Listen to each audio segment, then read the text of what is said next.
दोस्तों टाइम और टेंस के स्ट्रक्चर्स हमने पूरा डिटेल में किया। अब बारी है रूल्स समझने की। Important rules of time and tense हम लोग करने वाले हैं। आपके सामने है रूल नंबर 1। देखिए आप, रूल नंबर 1 क्या कहता है कि फॉर हैबिचुअल एक्शंस, ध्यान देना दोस्तों, फॉर हैबिचुअल एक्शन और रूटीन वर्क, जब कोई एक्शन ऐसा है जो हैबिचुअल है या कोई ऐसा है जो रूटीन है, जैसे I go for a morning walk, I daily go for a morning walk, ठीक है भाई, क्या है कि मैं रोज सुबह जो है मॉर्निंग वॉक पे जाता हूं। तो इसमें अगर ये सेंटेंस होता कि आई am going for a morning walk daily, तो वो सेंटेंस गलत होता। क्यों गलत होता? क्योंकि हैबिचुअल या फिर कोई रूटीन, हमारा कोई वर्क है, कोई एक्शन है जो हम लोग डेली रूटीन के हिसाब से करते हैं, उसको हम लोग कभी भी आईएनजी में नहीं लेते। वो हमेशा आपका सिंपल सेंटेंस होता है या प्रेजेंट इंडेफिनिट या केवल इंडेफिनिट के सेंस में हम लोग उन सेंटेंस को लिखते हैं। देखिए आप, क्या कहता है हमारा रूल कहता है कि for habitual actions and routine work, जो रेगुलर जो वर्क होता है, हम लोग उसमें क्या यूज करते हैं? सिंपल प्रेजेंट या प्रेजेंट इंडेफिनिट। अब इसका फॉर्मूला क्या है? तो स्ट्रक्चर में मैंने आप लोगों को बताया था कि सबसे पहले हमारा सब्जेक्ट, उसके बाद V1 लगा दो या फिर आपका V5 लगा दो, उसके बाद अदर वर्ड्स लगा दो।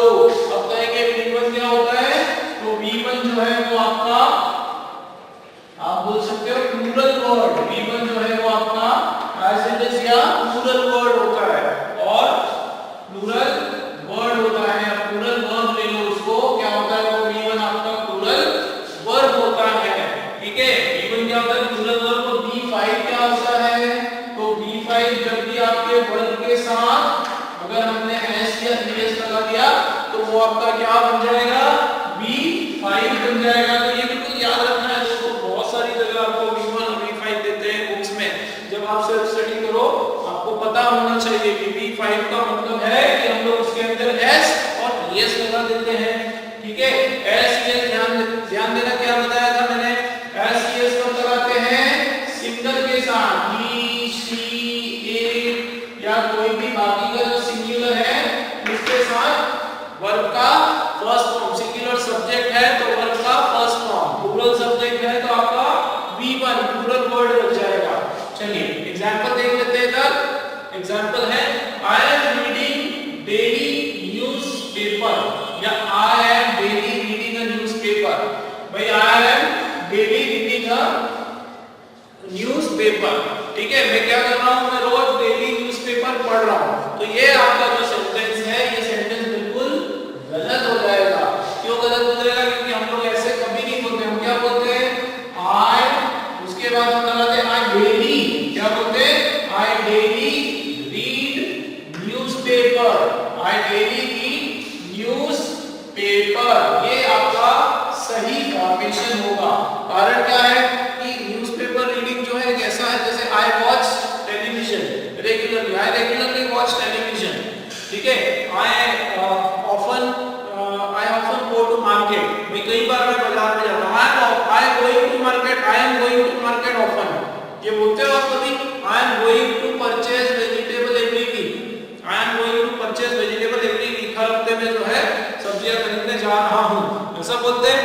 नहीं बोलते। जब भी कोई टाइम की बात होगी, टाइम जैसे ये डेली हो गया, ऑफर हो गया, रेगुलरली हो गया, एवरी वीक हो गया, एवरी डे हो गया, कभी भी इस तरह से टाइम की बात हो तो हम लोग कभी भी उसमें आईएनजी का लगाते ही नहीं है। वो सिंपल सेंटेंस होता है हमारा, ठीक है। और ये बात क्लियर?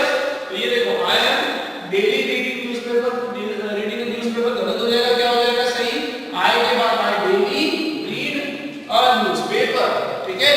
तो सिंपल सेंटेंस या प्रेजेंट का इंडेफिनिट का सेंटेंस आपका लगेगा। क्लियर है? अब ये प्रेजेंट इंडेफिनिट इसलिए लगेगा क्योंकि ये प्रेजेंट टेंस में, भाई ये समझने वाली बात है कि अगर पास्ट टेंस में तो यहां पर पास्ट इंडेफिनिट लग जाएगा, आई रेड हो जाएगा। आई वाज रीडिंग का क्या बन जाएगा? आई रेड हो जाएगा, ठीक है। क्लियर है? सेकंड एग्जांपल देखो आप लोग, देखो, it is raining heavily each year during this time of summer. देखो, it is raining heavily each year during this time of summer. भाई ये बारिश हो रही है हर साल समर के, ठीक है,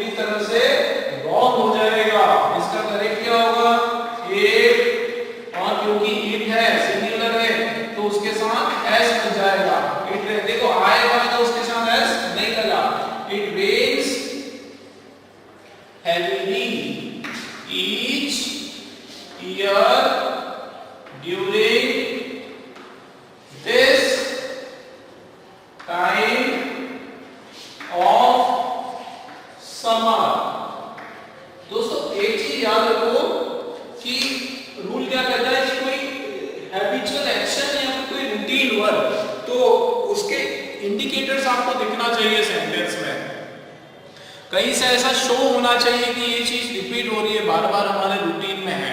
अगर ऐसे वर्ड दिख रहे हैं तो हम लोग उसको सिंपल प्रेजेंट में लिखेंगे। ध्यान देना, मेरा वर्ड बहुत इंपॉर्टेंट है, इसी यहीं पर हम लोग कंफ्यूज हो जाते हैं। ऐसा कोई वर्ड जो है लिखा होना चाहिए आपके सेंटेंस में जो ये दर्शाता है कि ये रूटीन का वर्क है या फिर ये कोई हैबिचुअल वर्क है। जैसे इसका बताओ, चलो ठीक है, दो मैंने बता दिया, क्लियर हुआ। इसका बताओ क्या है, ही इज टेकिंग मेडिसिन। बताओ ये राइट है कि रॉन्ग है, बताओ जल्दी, राइट है कि रॉन्ग है? ही इज टेकिंग मेडिसिन। भाई सिंपल प्रेजेंट में क्या होगा, ही टेक्स मेडिसिन। पर ये राइट है कि रॉन्ग है? हाँ देखो भाई, ये सेंटेंस जो है बिल्कुल राइट है। क्या है ये सेंटेंस? बिल्कुल राइट है। ही इज टेकिंग मेडिसिन, सही बात है, वो मेडिसिन ले रहा है, इसमें कौन सी गड़बड़ है? ही इज टेकिंग कंटिन्यूस। देखो क्यों, ये क्यों राइट है, ये सारे क्यों रॉन्ग है?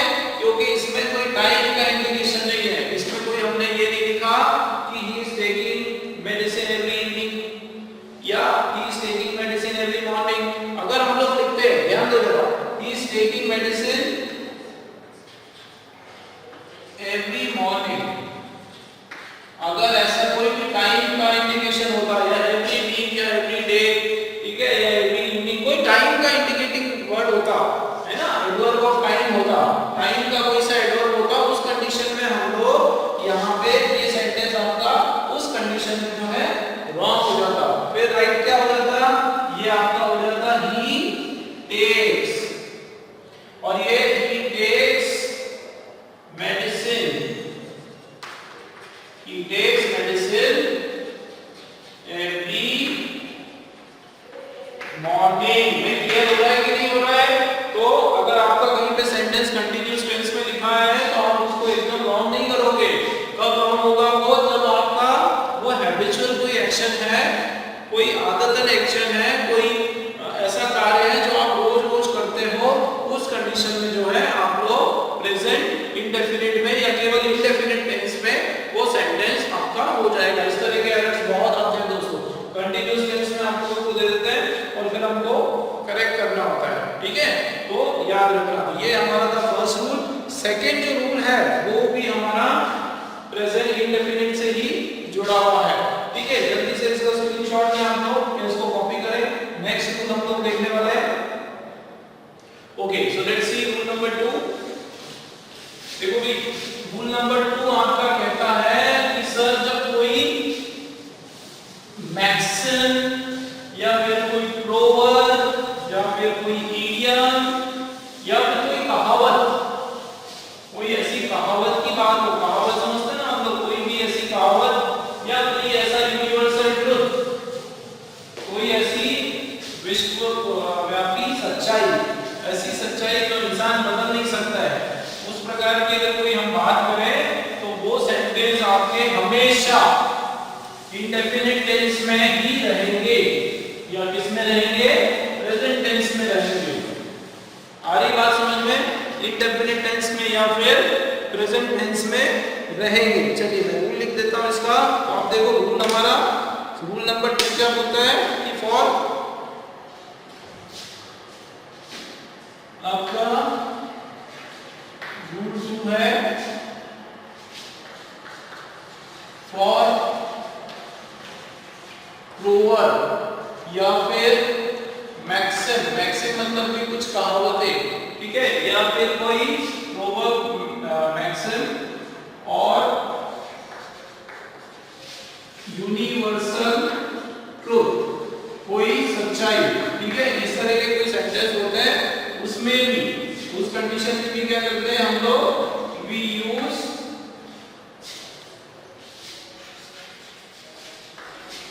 Present indefinite. वी यूज, क्या यूज करते हैं हम लोग, प्रेजेंट इंडेफिनिट टेंस, उसके हम लोग सेंटेंसेस यूज करते हैं। जैसे एक एग्जांपल है, एग्जांपल अगर आप देखो, ये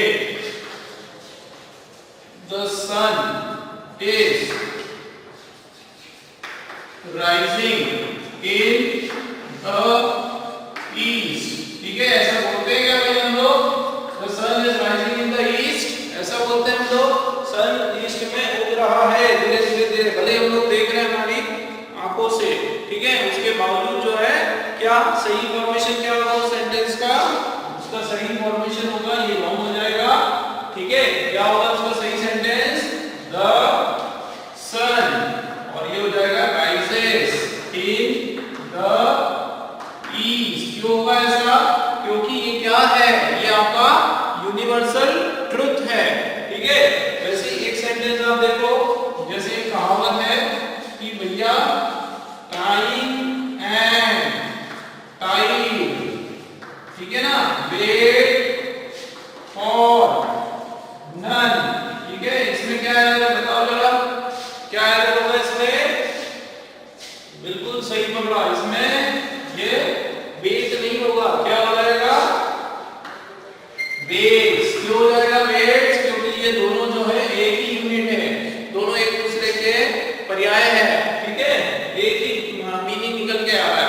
तो टाइम एंड टाइम वेट्स, क्योंकि ये सिंगुलर है, तो वेट्स फॉर नन ये भी आपका क्या है, प्रोवर्ब है। तो आप कभी भी ऐसा नहीं लिखोगे, इसमें कभी लिखते हैं हम लोग, देखा आपने time and time is waiting for none, पे किसके लिए, किसी के लिए भी वेट नहीं कर रहा है। तो कोई भी कहावत हो, कोई यूनिवर्सल ट्रूथ हो, उस कंडीशन में कभी भी हम लोग इसको इस्तेमाल नहीं करेंगे। ठीक है दोस्तों, इजी था ये वाला रूल हमारा, क्लियर है आप लोगों को। अगला रूल जो है, अगला रूल भी हमारा परफेक्ट टेंस से जुड़ा हुआ है, ये भी बड़ा इंटरेस्टिंग है। चलो देखो, चलो जल्दी से स्क्रीनशॉट लो, कॉपी करो, ये भी इंपॉर्टेंट है आपका रूल। मैं अगला यहीं पे लिख देता हूं, आपका रूल नंबर 3 बोलता है कि इन केस ऑफ, कुछ ऐसे वर्ड्स हैं, ध्यान रखना दोस्तों, in case of words like, जैसे कुछ वर्ड है जैसे सो फार, ठीक है ना, या फिर रिसेंटली, या फिर लेटली, LATELY, रिसेंटली, सो फार, ठीक है ना, रिसेंटली हो गया, लेटली हो गया, या फिर ऐसे एक वर्ड है never.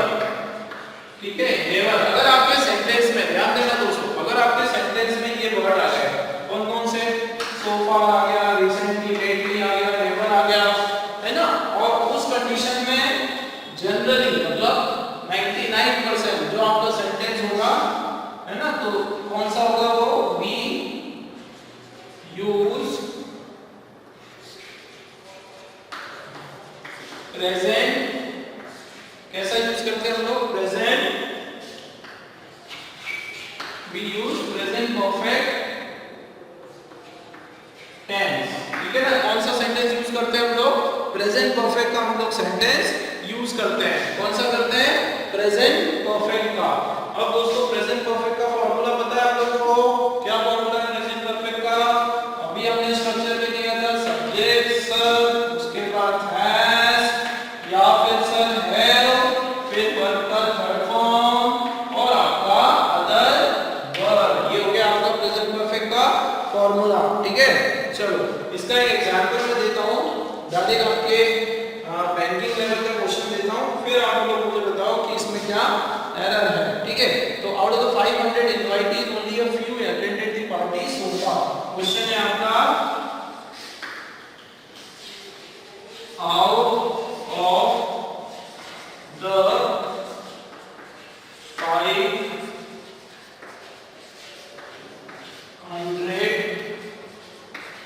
invitees, only few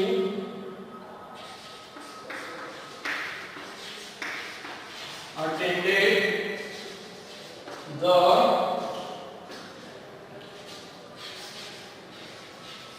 party so far। ठीक है ना भाई, देखो out of the 500 invitees only few attended the party so far. अब आप ये देखो कि क्वेश्चन पढ़ने में आपको कुछ भी एरर नहीं दिखेगा। ठीक है, ऐसा लगेगा, देखो आउट ऑफ 500 इनवाइटीज, सर ठीक है, आउट ऑफ आया तो इधर ऐसा गया। ठीक है, क्लियर है, ओनली फ्यू, ठीक है, ओनली फ्यू अटेंडेड, कुछ ने अटेंड किया, अटेंडेड द पार्टी सो फार, कुछ नहीं लग रहा ना, लेकिन याद रखना है कुछ वर्ड जो होते हैं, कौन से वर्ड होते हैं, ध्यान दो जरा, सो फार। देखो ये सो फार का बहुत आता है, क्यों ले रहा हूं, देखो दोस्तों एक और चीज याद रखो, एग्जाम में आ चुके हैं, जिसका पैटर्न बार बार रिपीट होता है एग्जाम में, तो ये जो सो फार वर्ड है ना, बिल्कुल आप दिमाग में बिठा लो, बिल्कुल बिठा लो। बहुत बनते हैं दोस्तों क्वेश्चन, मैं वही बता रहा हूँ आपको। ये सो फार जो है ना, ये आप ये समझो कि सो फार अगर किसी वाक्य में सेंटेंस में आया, मतलब वो परफेक्ट टेंस का सेंटेंस है। ये बिल्कुल आप याद रखो। आप देखो तो out of the 500 invited only few attend, ये कभी आपको नहीं लगेगा कि गलत है, लेकिन फिर भी इसमें एरर है ना। क्या एरर है? तो ये रूल आप समझ लो कि इन केस ऑफ वर्ड जैसे सो फार हो गया, रिसेंटली का वर्ड है, लेटली है, या फिर नेवर है, इस तरह के कोई वर्ड आ गए आपके सेंटेंस में, तो वो परफेक्ट टेंस का सेंटेंस बन जाएगा। तो क्या होगा? देखो out of the 500 invited only few attended, तो ये आपका मिल गया वर्ब का थर्ड फॉर्म। क्या मिल गया? वर्ब का थर्ड फॉर्म। उसके पहले क्या लग जाएगा? फ्यू।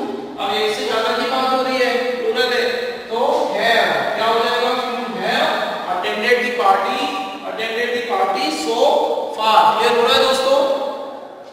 भैया नोट करते चलो, इंपॉर्टेंट है, फटाफट स्क्रीनशॉट लेते चलो या उसको कॉपी करो, बहुत इंपॉर्टेंट है। एक एग्जांपल लिया, देखो एक एग्जांपल और हम लोग देखते हैं, ये भी आपका सीधा प्रीवियस ईयर का क्वेश्चन मैं आप लोगों को दे रहा हूं। देखो नेक्स्ट एग्जांपल आपका है, so far doctors save more than 1000 lives during this pandemic. Okay, second question है आपका, so far doctors save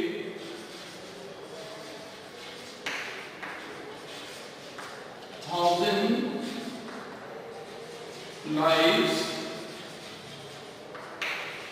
during this period of pandemic, 1000 during this pandemic। भाई ये जो पैंडेमिक का समय अभी चल रहा है, उसमें अभी तक क्या बोलेंगे? अभी तक डॉक्टर जो है, डॉक्टर्स ने क्या कर लिया? डॉक्टर्स सेव्ड 1000 लाइफ नहीं होगा, क्या हो जाएगा? हैव सेव्ड 1000 लाइफ, क्योंकि डॉक्टर्स एक से ज्यादा है। ठीक है, डॉक्टर क्या है? एक से ज्यादा है, तो ये सेव के बदले क्या हो जाएगा? Have saved, doctors have saved, अभी तक इतनी लाइफ्स की डॉक्टर ने बचा लिया है। देखो आप इसको ऐसे भी समझो, बहुत अगर डीप और थोड़ा सा समझना है कि मैंने क्या बताया था आपको कि परफेक्ट टेंस हम लोग कब लगाते हैं?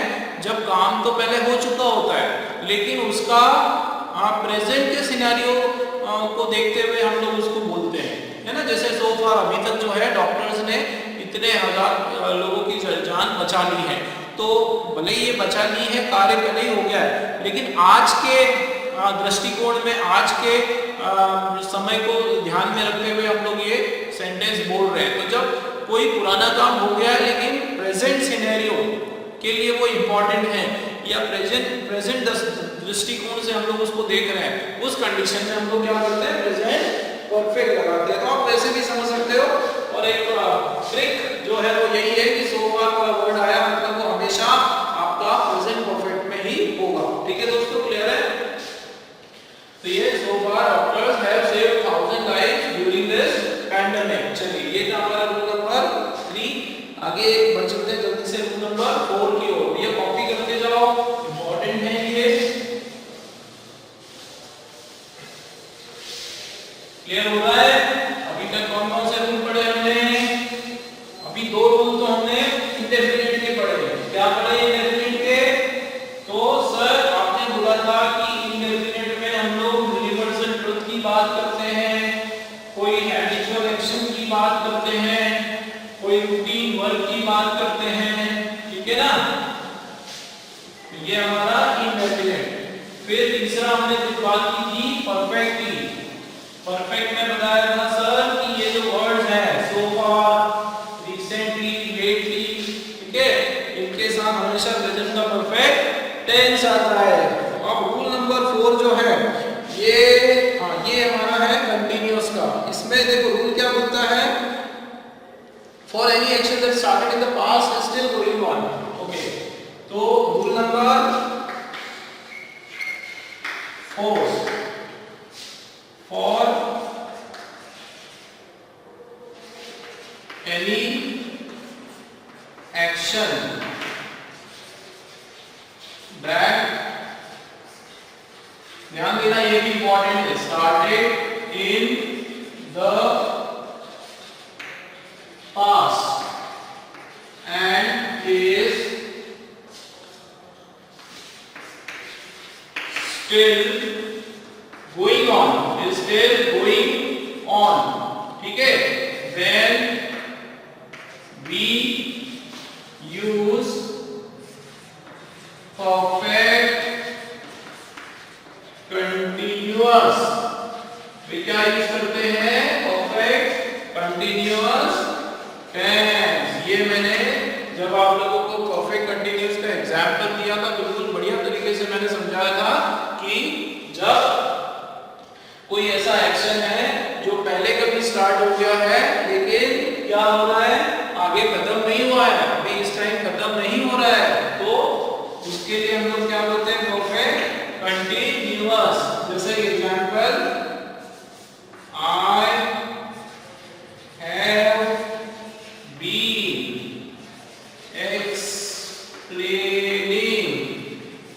explaining her for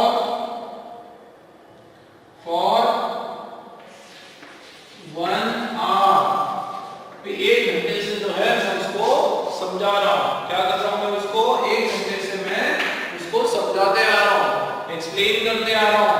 लेकिन क्या मतलब है इसका कि 1 घंटे से मैं समझाते आ रहा हूँ, तो क्या मैंने अभी बंद कर दिया उसको समझाना, अभी भी कार्यक्रम चल रहा है, मतलब अभी भी जो है मैं उसको समझा रहा हूँ।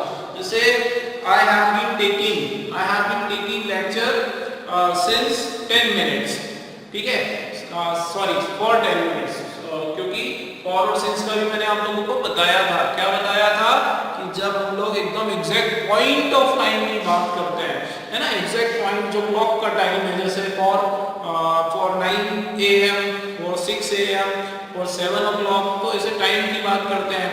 या गलत हो गया, सॉरी, सिंस कब लगाते हैं, जब हम लोग एकदम पॉइंट ऑफ टाइम की बात करते हैं, जैसे since 9 AM, since 7 o'clock, since 2 PM, या फिर सिंस मॉर्निंग, या सिंस आफ्टरनून, या सिंस इवनिंग, या सिंस नाइट, या सिंस 2014, या सिंस 1947। जब एग्जैक्ट किसी टाइम की बात हो रही है उस कंडीशन में हम लोग सिंस लगाते हैं, और पीरियड ऑफ टाइम की बात हो रही है, जैसे for 2 minutes, for 1 hour, for 2 days, for 7 days, for many days, for 100 days, for 5 years, for 8 years। तो कभी भी जब पीरियड ऑफ टाइम की बात हो तो उस कंडीशन में हम लोग for लगाते हैं। मैंने आप लोगों को पूरा डिटेल में लिखवाया है। अब बात कर लेते हैं इस पर्टिकुलर एग्जाम्पल की, ठीक है। देखो, I have been explaining her for 1 hour। अब इसका सेंस देखो, क्या देखो रूल समझ में आ रहा है कि नहीं इससे, कि कोई चीज जो मैं उसको समझा रहा हूँ लेकिन मैं शुरू पहले करा है लेकिन अभी भी वो मामला अभी भी चल रहा है, अभी मैंने फिनिश नहीं किया है, उस कंडीशन में हम लोग इसको यूज करते हैं, ठीक है। क्लियर है दोस्तों? चलिए एक एग्जांपल और लेते हैं, इसमें तो कोई एरर नहीं कि ये मैंने आप लोगों को एक्सप्लेन करने के लिए दिया था। एक क्वेश्चन मुझे आप लोग बताएं कि सही है कि गलत है। Mister Sharma is living in this flat, ठीक है। एग्जांपल है mister Sharma is living in this flat for 2 years, ठीक है। मिस्टर शर्मा जो है वो is living in this flat for 2 years। देखो ध्यान दो एक चीज, अगर यहाँ पे हमारा फिनिश हो जाता, ध्यान देना दोस्तों, यहाँ पे अगर फिनिश हो जाता तो क्या बोलते हैं, mister Sharma is living in this flat. भाई ये मिस्टर शर्मा कहाँ रह रहा है, तो मिस्टर शर्मा जो है इस फ्लैट में रह रहा है, तो ये सेंटेंस हमारा बिल्कुल करेक्ट होता, ठीक है। लेकिन यहाँ पे ध्यान दो कि हमने जब सिंस फॉर का यूज कर लिया, जब उसमें टाइम का एडवर्ब ऑफ टाइम लगा दिया, इसको ये जो है इसको क्या कहा जाता है, 2 years 3 years, ये आपका होता है एडवर्ब। इंपॉर्टेंट है दोस्तों, ध्यान दो, एडवर्ब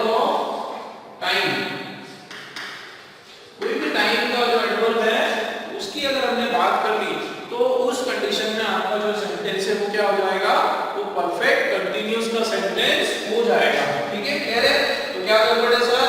गड़बड़ है, मिस्टर शर्मा इज नहीं आएगा, मिस्टर शर्मा हैज बीन आ जाएगा। ठीक है, mister Sharma has been living in this flat for 2 years. For 2 years एकदम करेक्ट है, क्योंकि यहाँ पे 2 ईयर पीरियड ऑफ टाइम है। ठीक है, फॉर 2017 हो जाता। ठीक है, अगर सिंस हम लोग लगाते तो। चलिए एक एग्जांपल ये है, ये ले लेते इसका बताओ। Raj sir teachers English since his graduation. चलिए तो ये क्वेश्चन है,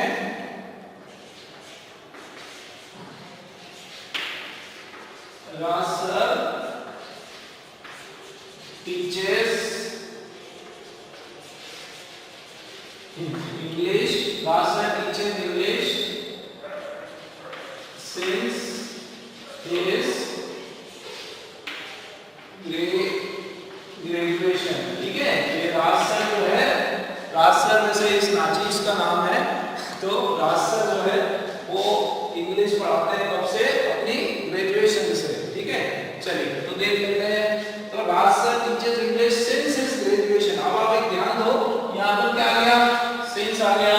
सिंस के बाद क्या आ गया? आपका एडवर्ब ऑफ टाइम आ गया। तो उस कंडीशन में क्या होगा कि आपका सिंपल प्रेजेंट से हट जाएगा। सिंपल प्रेजेंट है ना, उससे क्या बन जाएगा? आपका प्रेजेंट परफेक्ट कंटीन्यूअस बन जाएगा। तो क्या हो जाएगा? हैज बीन, और ये हो जाएगा टीचिंग। तो ऐसा काम जो वो पहले करते आ रहे हैं, लेकिन अभी भी जो है वो बंद नहीं हुआ, चल रहा है। तो क्या हो जाएगा? क्योंकि समय से बात हुई ना, सिंस आ गया, मतलब वहां से शुरू हुआ, अभी खत्म नहीं हुआ। तो has been teaching English since his graduation.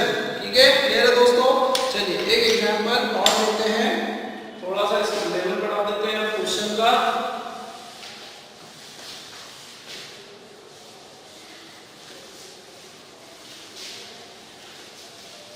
भाई बहुत मजा आने वाला है ये रूल्स में, पूरा कंसंट्रेशन से आप लोगों को ये समझना है और पूरा ध्यान देना है इस पे। ठीक है, एक क्वेश्चन और देखो। Mister Roy who is the head of tax department is working here for 10 years. देखो थोड़ा सा टफ लेवल आ गया। Mister Roy who is the head of tax department is working here for 10 years। ठीक है, अब इसमें क्या हो गया कि हमने एक रिलेटिव क्लॉज लगा दिया। सर रिलेटिव क्लॉज क्या? तो भैया कंफ्यूज नहीं होना, रिलेटिव क्लॉज मतलब जो हु से शुरू हो रहा है और चलते जा रहा है कहां तक? अगले वर्ग तक। ठीक है, ऐसा एक ऐसा नया सेंटेंस हमने उसमें डाल दिया हमारे वाक्य में, या ऐसा सेंटेंस जो आपके जो रॉय साहब है, मिस्टर रॉय साहब है, इनके बारे में थोड़ी और मैंने क्या कर दी? एक्स्ट्रा इंफॉर्मेशन दे दी। तो जो एक रिलेटिव ये आ गया आपका रिलेटिव वर्ब। ठीक है, तो रिलेटिव से आपने रिलेटिव प्रोनाउन, सॉरी तो रिलेटिव प्रोनाउन से जो जुड़ के आगे की बातचीत चल रही है वो आपका रिलेटिव क्लॉज कहलाएगा। ठीक है, मैंने इसके अपने प्रोनाउन का जो हमने किया था इसके बारे में पूरा डिटेल में हमने पढ़ा था। तो देखो देखा जाए तो इसमें कितने सेंटेंस है? 2 सेंटेंस है। एक सेंटेंस तो ये मिस्टर रॉय और फिर उनका मिस्टर रॉय के बाद यही आ गया is working here for 10 years. ठीक है, देखो भाई ये बिल्कुल करेक्ट सेंटेंस होता अगर हम लोग यहाँ पे दी एंड कर देते, ये फॉर 10 ईयर नहीं लगाते तो ये इज एकदम बराबर होता। लेकिन प्रॉब्लम कहाँ क्रिएट हो गई? ये फॉर 10 इयर्स की वजह से। ये फॉर 10 ईयर आ गया तो अपने को इसके साथ समझौता करना पड़ेगा, उसको हटाना पड़ेगा और उसके बदले हमको लगाना पड़ेगा हैज बीन। क्या लगाना पड़ेगा? Has been working. और सर हैज बीन क्यों लगाना पड़ेगा? हैव बीन क्यों नहीं? विल हैव बीन क्यों नहीं? तो ये किस पे निर्भर करता है? ये आपके इस पर निर्भर करता है। भाई ये इज है, ये सिंगुलर है, तो उस केस में यहाँ पे भी सिंगुलर ही चलेगा। वो अगर हैड वाज होता, ध्यान दो दोस्तों, अगर ये मिस्टर रॉय वाज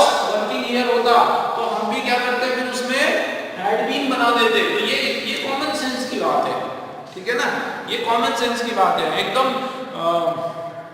किसी चीज को रटना नहीं है, ठीक है, समझना उसको कि सर ने अगर बोला हैज आएगा, हैज बीन आएगा मतलब हैज बीन, ऐसा नहीं है भाई, टेंस पे डिपेंड कर रहा है। अगर उधर इज है तो हैज बीन, उधर वाज है तो हैव बीन, और उधर विल होता, विल वर्क होता तो यहाँ पे विल हैव बीन वर्किंग, ठीक है, वैसा हो जाता, फ्यूचर में आ जाता। चलिए तो ये तो क्लियर हुआ। तो मिस्टर रॉय जो है, क्यों, क्योंकि यहाँ पे ये आपका एडवर्ब ऑफ टाइम आ गया, और ये कोई ऐसी एक्शन है जो पहले शुरू करो 10 साल पहले, अभी भी उनका नाम चल रहा है। ये एक्स्ट्रा इंफॉर्मेशन है मिस्टर रॉय के बारे में कि who is the head of tax department. तो कई बार ऐसे उलझाने के लिए स्ट्रक्चर बहुत इजी होता है, पर वो सेंटेंस को खींच देते हैं लंबा, पर आपको पूरा एकदम चौकन्ना रहना है दोस्तों। चलिए ये हो गया रूल 4 हो गया। अब बात कर लेते हैं हम लोग रूल नंबर 5 की। क्लियर है ये? चलिए ओके, रूल नंबर 5 हमारा है, देख लेते हैं रूल नंबर 5 क्या है। ओके देखो आप रूल नंबर 5, अच्छा ये भाई जो मैं आपको समझा रहा हूं, with adverb of past, past time की अगर हम बात करें तो हम लोग सिंपल पास्ट या पास्ट इंडेफिनिट यूज करते हैं। चलिए जो बताया उसी से रिलेटेड है ये rule number 5, with adverb of past. जैसे अभी मैंने बोला था एडवर्ब ऑफ टाइम, बोला था मैंने एडवर्ब ऑफ टाइम, तो ये भी वही है एडवर्ब ऑफ पास्ट टाइम, बस ये पास्ट है इसमें, एडवर्ब ऑफ पास्ट टाइम। ये इसको हम लोग टाइम ऑफ एक्शन भी कहते हैं। मैं समझाता हूं आप लोगों को क्या है ये। वी यूज सिंपल पास्ट,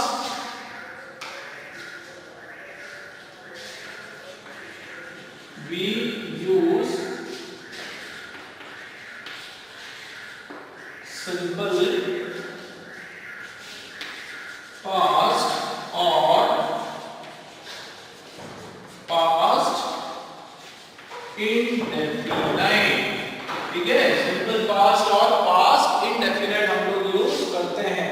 अब अगर सिंपल पास्ट या पास्ट इंडेफिनिट की बात हो तो फॉर्मूला क्या बोलता है सर?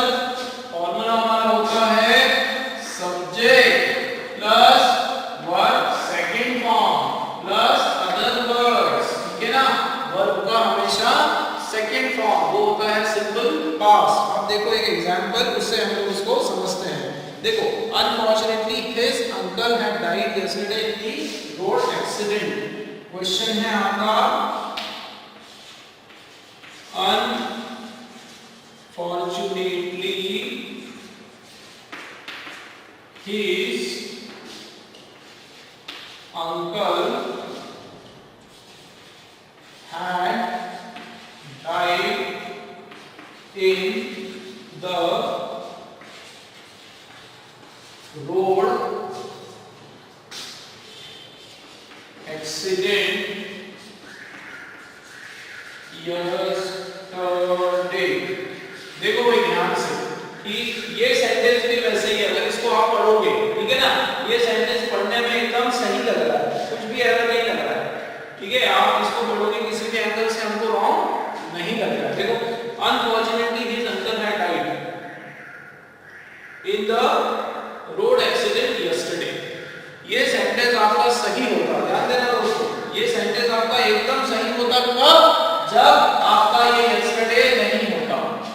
ये यस्टरडे आपका क्या हो गया? ये आपका एडवर्ब ऑफ पास्ट है, मतलब ये एक ऐसा वर्ड हो गया जो ये दर्शा रहा है कि पास्ट में कब, कौन से पर्टिकुलर टाइम पे पास्ट में ये एक्शन हुआ है। उस पास्ट में पीछे तो हुआ है, देखो ये हैड डाइड जो है उसे ये तो समझ में आ रहा है कि ये जो एक्शन है ये कोई पास्ट की है, लेकिन यस्टरडे से हमको ये समझ में आ रही है कि ये एक्शन पास्ट में कब की है, कल की है या परसों की है या उससे पहले की है या कोई पर्टिकुलर ईयर की है। समझ में आ रही है मेरी बात? तो ये जब टाइम आ गया, ये एडवर्ब ऑफ टाइम आ गया है ना, एडवर्ब ये क्या है आपका? ये आपका यस्टरडे बन गया एडवर्ब ऑफ पास्ट टाइम, ठीक है ना दोस्तों। जब कोई पर्टिकुलर ऐसा वर्ड आ गया जो आपको पास्ट का कोई टाइम बता रहा है, time of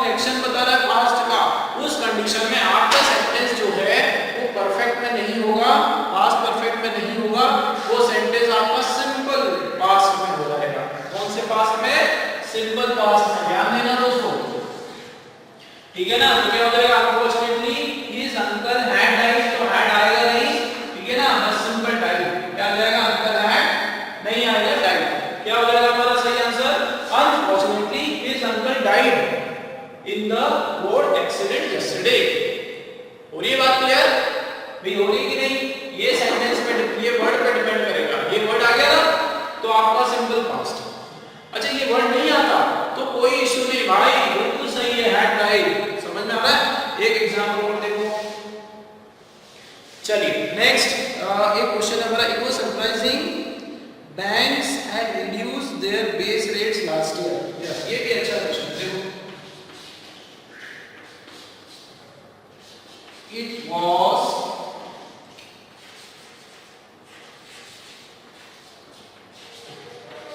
surprising banks had reduced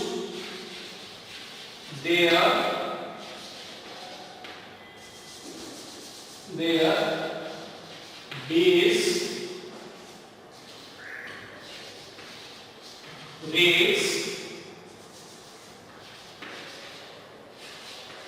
last year. ये क्वेश्चन पर ध्यान दो आप लोग। देखो बिल्कुल सेम क्वेश्चन है ना, बिल्कुल उसी के टाइप का क्वेश्चन है और बिल्कुल पढ़ने में लग रहा है बिल्कुल परफेक्ट सही, कोई इशू नहीं है ना, लेकिन गड़बड़ तो है। मैंने बता भी दिया क्या गड़बड़ है। देखो, it was surprising banks had reduced there base rates last year. ये बड़े आश्चर्य की बात है। देखो ये इस तरह के जो क्वेश्चंस है ना आपके, ये आते हैं, ध्यान देना दोस्तों, सेंटेंस इंप्रूवमेंट। सेंटेंस इंप्रूवमेंट का जो क्वेश्चन बनते हैं आपके एग्जाम में, उसमें इस टाइप के क्वेश्चंस आते हैं।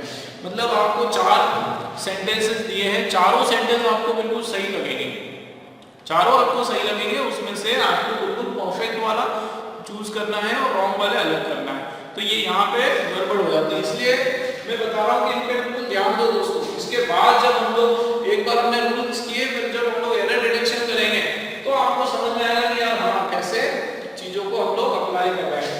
इधर देखो, बताओ, देखो it was surprising banks had reduced there base rates last year. तो ये मामला, ये हमारा क्वेश्चन कब सही होगा, जब हम लोग यहाँ तक होता। ये लास्ट ईयर आ गया, मतलब ये एडवर्ब ऑफ टाइम आ गया। क्या आ गया, ये एडवर्ब ऑफ पास्ट टाइम। नहीं, पास्ट टाइम क्यों होती है, पिछले साल की बात हो रही है, ये भी याद रखना, ये पिछले साल की बात हो रही है, लास्ट ईयर, ठीक है। तो ये क्या है आपका, ये क्या है आपका एडवर्ब ऑफ पास्ट टाइम, है ना, एडवर्ब ऑफ पास्ट टाइम आ गया। इस लास्ट ईयर के कारण हमको क्या करना पड़ेगा, इस हैड रिड्यूस का हैड को हटाना पड़ेगा और केवल रिड्यूस, सिंपल पास्ट हो जाएगा, केवल वर्ब का हमारा सेकंड फॉर्म बन जाएगा। क्लियर है दोस्तों, ठीक है, इंपॉर्टेंट है ये, इंटरेस्ट